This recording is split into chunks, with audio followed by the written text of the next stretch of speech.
Hey guys and gals, Never here from Drake Wing Gaming, Subby Mounts, the Gaming Dragon. Today I'm coming back at you with a Let's Play episode of A Fall from Grace. So let's go ahead and jump right back in, shall we? Alarm chain, you were up, and let's go! Alright, the voice I was doing for all. Sorry, it has been quite a day on my end. Alright, so let's go ahead. Alright. It's nearing midday. I suggest we grab a pie on our way out of town. I'm not sure. Should be watching my weight, you know. The tiger grumbled. Fine, I need to get a couple things to take back to the camp anyway. And he came to a halt, seemingly out of nowhere. He suddenly leaned towards Cedric, lowering his tone as he whispered in the coyote's ear. Cedric, lad, you see that gentleman in the blue coat? Cedric swallowed nervously, nodding as he eyed the plump, well-dressed bull Hollis was referring to. He'll do nicely for your first. Oh no. Do you feel ready? Definitely not. Yes. Damn it. Remember what we told you, and good luck. Silence. Stealth. Agility. Alright, let's do this. The coyote gathered his courage and quietly walked up to the bull, who was busy eyeing some elegant silverware. Both large hands were behind his back, arms crossed as he examined the stall's contents.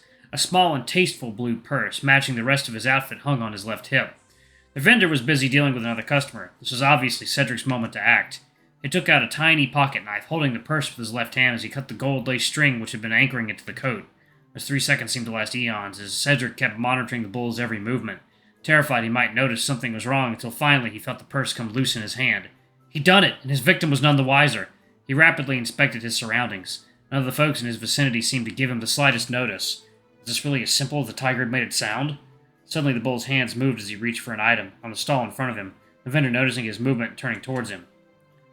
Excuse me, are these new? Aye, sir, haven't even been touched yet.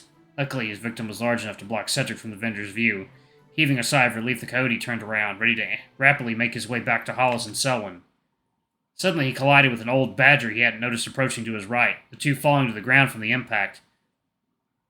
Oi! Watch where you're going, you jackanapes! I'm very sorry, sir. Really, I am. Cedric stuttered as he attempted a panicked apology, noticing the purse he'd just taken had fallen out of his pocket. Oh God, where was it? Had it fallen to the ground? What if the bull saw it? I'm done for. And take your money while you're at it. I sure as hell don't want it. The badger chucked the purse at him, started pocketing it as fast as he could as he picked himself up, sprinting back to where the others had been waiting. It felt like it all could have gone much, much better to him. The feeling of discovering he wasn't cut out for banditry after all had begun to grow in the back of his mind since completing his trials to join the masquerade. He tried to tell himself it was just a question of self-doubt, but after this rusty attempt at something as supposedly simple as pickpocketing, it was hard to keep repressing these negative thoughts. Catching up with them, he noticed both felines were sporting an amused smile, whether it was a grin of admiration or contempt he couldn't yet tell. Well done, lad. The coyote was still breathing heavily and didn't even manage a reply, simply following the others as they headed to a quiet, shady alley. He pulled it off smoothly. He didn't even notice you.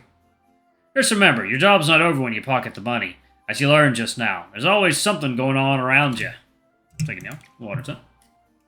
Crack it open. There we go.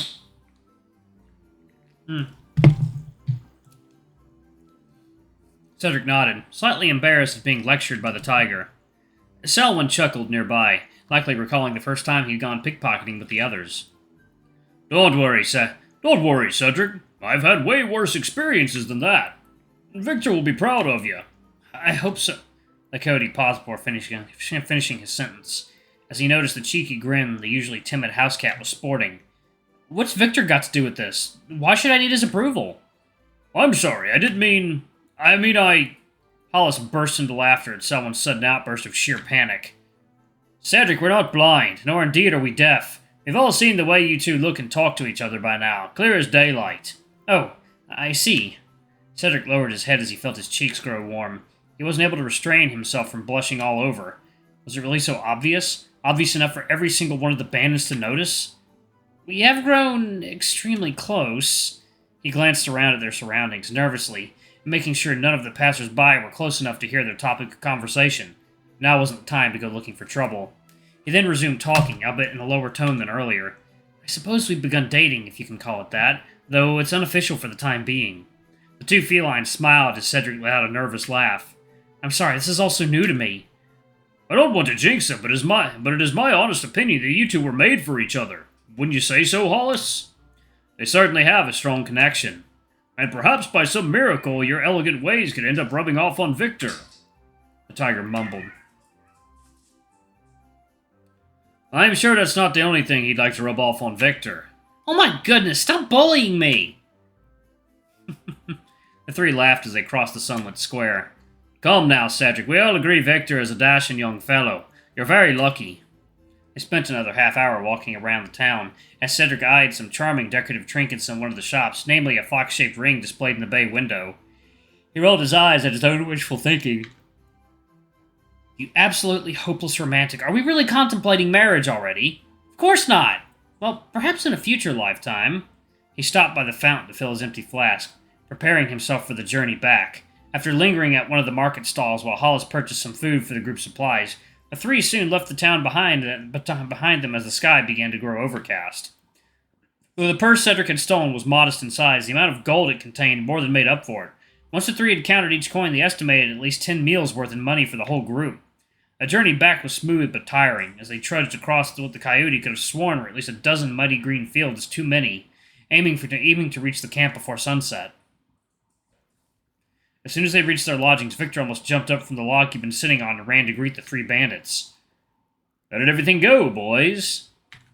His eyes met Cedric's as he continued in a softer tone, resting a hand on the coyote's shoulder. Good evening, my newly trained rogue. I hope you had a lovely time. Cedric smiled faintly.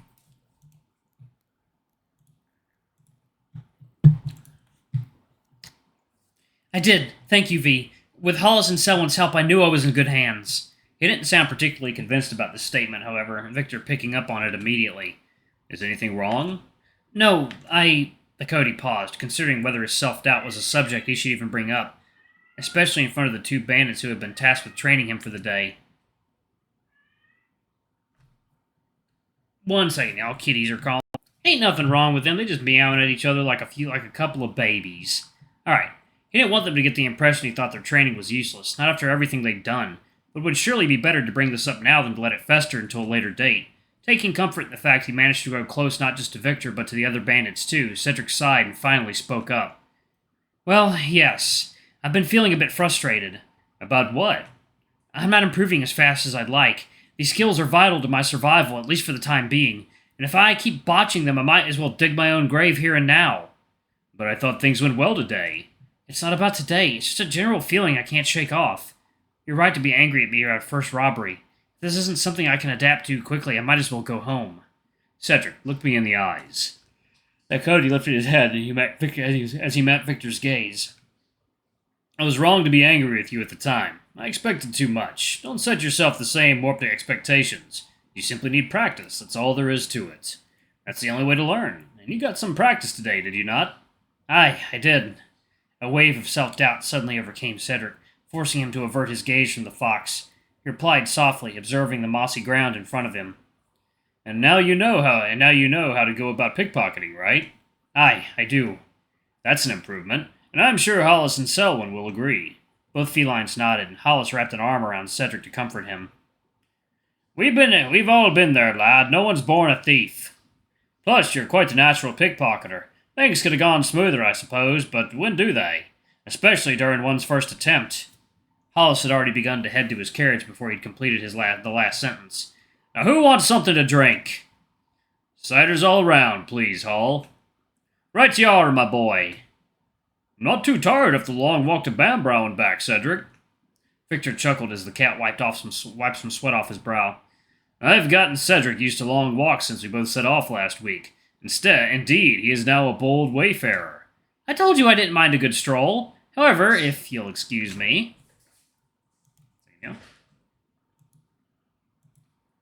you go. Ugh.